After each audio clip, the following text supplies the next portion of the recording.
Okey, ni pasang kapasitor dekat starter motor. Ada yang saya tengok video dia pasang kat sini tu, dekat switch ni. Yang ni starter motor terus berjalan. Bila on kunci, motor terus hidup. Tengok ah. Nampak terus hidup. On kunci je tak payah tekan starter. Tapi bila motor dah hidup, starter terus berjalan.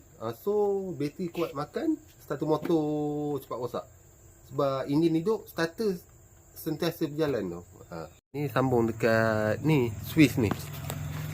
Tapi masalah ni tengok yang on kunci, motor terus hidup. Tapi starter motor sentiasa berjalan. Dengar bunyi. Tengok on je terus hidup. Dia salah pasang tu. Nanti starter motor cepat rosak, bateri cepat habis. So memang kena pasang dekat relay starter. Ni wayar dia. Dia ada dua, ada satu soket. Okey. Saya ada yang dah PMP, dah dijual sekarang PMP. Tak perlu nak sambung body quad macam ni. Ni saya body quad ni beli kapasitor, sambung wayar. Ni. Dia dah siap ni . Ni saya belum test lagi. Saya nak buka, saya nak test dekat LC. Yang ni senang, dia PMP terus. Dia macam ni, nampak? Ni kapasitor, ni dia soket dia. Soket ni kita cabut je macam ni.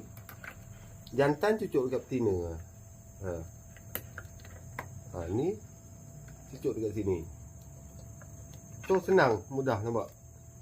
Saya dah pasang macam ni. On kunci. Tengok